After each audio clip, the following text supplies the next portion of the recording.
1 अक्टूबर से हमारे पास रह जाएंगे सिर्फ 7 मंथ्स नीट की प्रिपरेशन के लिए।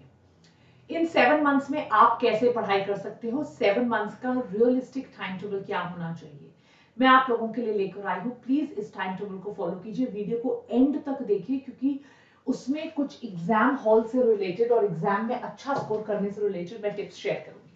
अगर मैं आपको 7 मंथ्स का रियलिस्टिक टाइम टेबल दूं, तो सबसे पहले इसको डिवाइड करते हैं 5 मंथ्स में, कैसे हमें सिलेबस को खत्म करना है, और फिर 2 मंथ्स में कैसे हमें मैथ्स फोकस करना है रिवीजन पे और टेस्ट देने पे। 5 मंथ्स को अगर रफली मैं 30 डेज से करूं तो मेरे पास 150 डेज होते हैं। कैसे मैं 0 से स्टार्ट करके 150 डेज में अपना सिलेबस खत्म कर सकती हूं, सब्जेक्ट वाइज कैसे चलना है मैं आपको बताती हूं। सबसे पहले इस प्लान का जो बेस है, जो थ्रेशोल्ड है, जिसके बिना ये प्लान कभी फॉलो नहीं हो सकता, 7 महीने से 6 महीने, 5 महीने, 4, 3 सब खत्म कर लोगे। सबसे पहले आज ही सेल्फ डाउट नाम की चीज को आग लगा दो। अगर आपने सोच लिया है कि मुझे क्रैक करना है, तो सोचो क्रैक करना ही है। अब किसी से नहीं पूछना is it possible, if I start from 0 तो क्या होगा, 5 मंथ्स का बनाओ, 7 मंथ्स का बनाओ, अब किसी से नहीं पूछना। तो सेल्फ डाउट को लगाओ आग। नंबर 2, अगर आज स्टार्ट कर रहे हो, क्यों ये लेक्चर में 27-28 सितंबर को आपके लिए लेके आई हूं, ताकि 1 अक्टूबर से आप उस ट्यूनिंग में आ जाओ कि मुझे कुछ करना है। तो अब सबसे पहले प्रोक्रेस्टिनेशन बिल्कुल नहीं करना है। मिनिमम टाइम बचा है आपके पास, 150 डेज में आपने सिलेबस खत्म करना है, 60 डेज में रिवाइज करना है। हो सकता है, पर टाइम वेस्ट करने के लिए हमारे पास कोई टाइम नहीं है। अब और कोई प्लान ना देखने ना फॉलो करना है, बस एग्जीक्यूशन पे ध्यान देना है। जो प्लान मैंने आज बना दिया उसको कैसे बढ़िया तरीके से आपने एग्जीक्यूट करना है, इस चीज पे आपका ध्यान होना चाहिए। लास्ट, अब आपने और टाइम वेस्ट नहीं करना कोई भी मोटिवेशन लेक्चर देखने में। अगर आप इन चारों चीजों को फॉलो करते हो, मानते हो, अपने आप को आज से चेंज करते हो, तो मैं आपको पीसीबी का प्लान बताती हूं। सबसे पहले करते हैं बायोलॉजी, और ये मैं एम कर रही हूँ, ये स्पेसिफिकली जो मैंने प्लान बनाया है वो उन बच्चों के लिए है जो दिन में 8 to 10 आवर्स पढ़ाई कर सकते हैं। भले ही वो ड्रॉपर्स हैं या फ्रेशर्स हैं, पर मिनिमम 8 घंटे तो पढ़ाई कर सकते हैं, राइट। आपको minimum 1 chapter per day at least aim करना है। छोटे जो चैप्टर हैं, जैसे अभी मैंने पढ़ाया सेल डिवीजन, एक दिन में कर लो। डाइजेशन छोटा से, इसके साथ बायोमोलिक्यूल्स को कंबाइन कर लो। प्लांट किंगडम, एनिमल किंगडम पे पूरा पूरा दिन लग जाएगा। ट्रांसपोर्ट ऑफ वाटर और न्यूट्रिशन को कंबाइन कर लो, राइट। जैसे transport of water plus nutrition को कंबाइन कर लीजिए।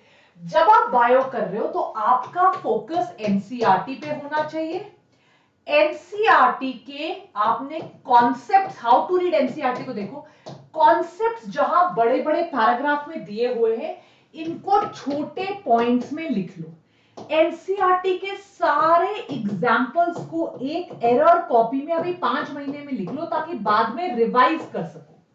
एनसीईआरटी के सारे डायग्राम्स को भले एक कॉपी में रफ बना के लेबल कर लो, ताकि सब एक जगह पे हो। सेकंड थर्ड रिवीजन में आपका कम टाइम लगे।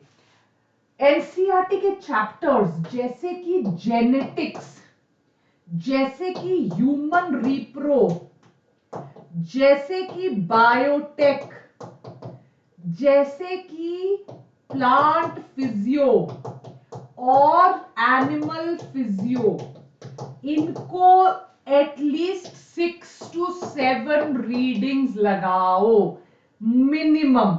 Is that clear? इसके बाद बायो में पिछले 15 इयर्स के पीवाईक्यूज करो। 7 to 8 इयर्स के पीवाईक्यूज मैंने आपको बोले हैं फिजिक्स और केमिस्ट्री में, पर बायो में करिए 15 साल के पीवाईक्यू। अगर आपके पास कोई पीवाईक्यू की बुक नहीं है, तो जो वानी मैम की बुक है, जहां मैंने एनसीईआरटी वाले क्वेश्चंस एमटीजी पब्लिकेशन में जो मैंने बुक लिखी है, वो please at least 5 to 6 time solve कर लो, मेरी गारंटी। और कुछ नहीं करना, 360 और 360। तो ये अभी आपका प्लान होना चाहिए बायो का फॉर द नेक्स्ट 5 मंथ्स। अब आते हैं केमिस्ट्री पे आपको क्या करना है, राइट। या सबसे पहले आते हैं फिजिक्स में क्या करना है। तो चलिए अब आती हूं मैं फिजिक्स में आपको क्या करना है। Is that clear everybody? तो बायो हमारा हो गया, अब हम आते हैं कि हमें फिजिक्स में क्या करना है। तो फिजिक्स में सबसे पहले आप कोई video oblique offline oblique online कोई तो लेक्चर सीरीज ज्वाइन करो। फिजिक्स अपने आप एनसीईआरटी पढ़ने से नहीं होगा, it is not going to be possible. अपना बेवकूफ बना रहे हो, नहीं हो पाएगा, छूट जाएगा, रह जाएगा, फिर कोई फायदा नहीं। ये सोच के अब क्या करें जब चिड़िया चुग गई खेत। फिजिक्स में अपने बेसिक्स और अपने कॉन्सेप्ट्स को बहुत ज्यादा स्ट्रॉन्ग करो। अब फिजिक्स में एक और बड़ी इंपॉर्टेंट बात बता देती हूं, अभी डोंट लीव एनीथिंग। अब किसी को यह मत बोलो कि अभी मैं छोड़ देता हूं, राइट? तीन पिलर है। सबसे पहला पिलर है सिलेबस कंप्लीशन, सेकंड पिलर है रिवीजन और थर्ड पिलर है टेस्ट। तो अभी जो 5 महीने हैं, जो हमारा 2 महीने का टाइम बचेगा, उसमें हम सेकंड पिलर पे काम करेंगे, जो है हमारा रिवीजन और टेस्ट। ये जो 5 मंथ्स है, हम नंबर 1 पिलर पे काम कर रहे हैं, दैट इज सिलेबस कंप्लीशन। अभी हमें पीसीबी में कुछ भी नहीं छोड़ना है। फिजिक्स के बाद राइट, इसमें भी आप सबसे पहले उठाओ हाई वेटेज लो इनपुट, फिर उठाओ हाई वेटेज हाई इनपुट, फिर उठाओ लो वेटेज लो इनपुट, लो वेटेज हाई इनपुट को अभी के लिए छोड़ दो। पहले इन तीनों को बहुत ज्यादा अपने लिए स्ट्रॉन्ग करो। फिजिक्स में स्पेसिफिकली एनसीईआरटी की बैक एक्सरसाइजेस प्लस एनसीईआरटी के सॉल्व्ड एग्जांपल्स करो। फिजिक्स में अभी आप अगर सेल्फ टेस्ट भी दे रहे हो और एमसीक्यू भी कर रहे हो, आप इनको 8 years into PYQ into at least 5 times करिए। दिस शुड बी, यार 3 बार किया, एक बार टेस्ट दे दिया, देखा क्या गलती हुई, 3 बार किया, एक बार टेस्ट दे दिया, हो गया आपका 8 बार, राइट? ये करना बहुत ज्यादा जरूरी है। इसके अलावा फिजिक्स में एक और चीज बनाते हो, एक आप स्पेसिफिक शीट बनाओ। ये शीट फॉर्मूला तो लिखोगे ही, दिस तो इज गिवन कि यार फॉर्मूला, प्लस आप जो ट्रिक्स आप सॉल्व करते हुए निकाल रहे हो, कोई डेरिवेशन के ऊपर आपके क्वेश्चन है जो आप सॉल्व करते हुए देख रहे हो, ये मैंने कर लिया है, इसको प्लीज करो। एनसीईआरटी के सारे डायग्राम्स, एनसीईआरटी के ग्राफ्स, एनसीईआरटी के पॉइंट्स टू पॉन्डर को बिल्कुल अवॉइड मत करो, राइट? ये रही आपकी बात फिजिक्स की। Please, this is super critical, take a snapshot, don't miss this. सबसे पहला एम है हमारा सिलेबस कंप्लीशन, जो हमें अगले 5 महीने अक्टूबर नवंबर दिसंबर जैन फेब में हमें करना है। मार्च और अप्रैल में हम रिवाइज करेंगे चीजों को मल्टीपल टाइम्स, इसलिए सब चीजों के नोट्स बनाते चलो। और उसके बाद हम सबसे ज्यादा फोकस करेंगे टेस्टिंग पर। आते हैं chemistry, is that clear?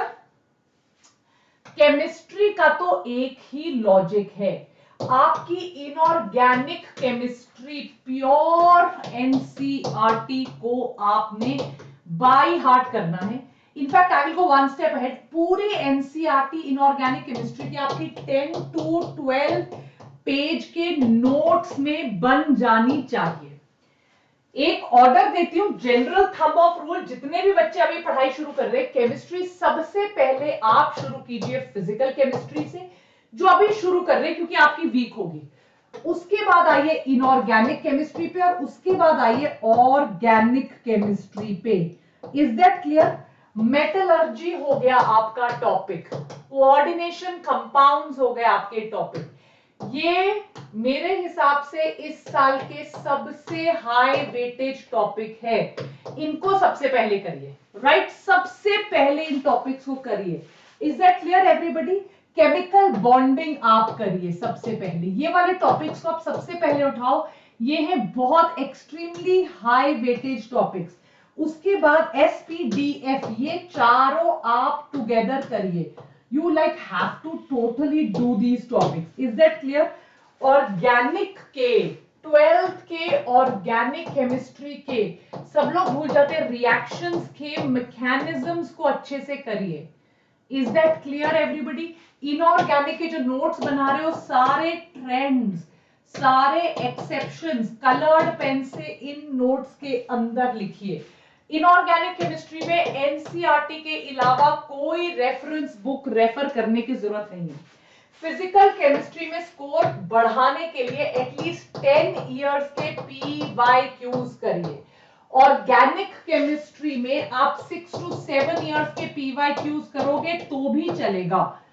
Inorganic chemistry में सिर्फ एनसीईआरटी पे फोकस करोगे तो भी चलेगा। But this is the plan that you have to follow, और ये अच्छे से फॉलो करो फॉर मिनिमल नेक्स्ट 5 मंथ्स। इसको कंप्लीट करने की कोशिश करो एंड देन सी कैसे आपको कितना स्कोर आपका इंप्रूव होगा। किन पॉइंट्स का ध्यान रखना है, जो भी पढ़ रहे हो 80% पढ़ो, पर उसके नोट्स बनाओ ताकि रिवाइज कर सको, वरना कोई फायदा नहीं है। तो जो भी पढ़ रहे हो उसके नोट्स बनाओ, इसके बिना हम उसको रिवाइज नहीं कर पाएंगे।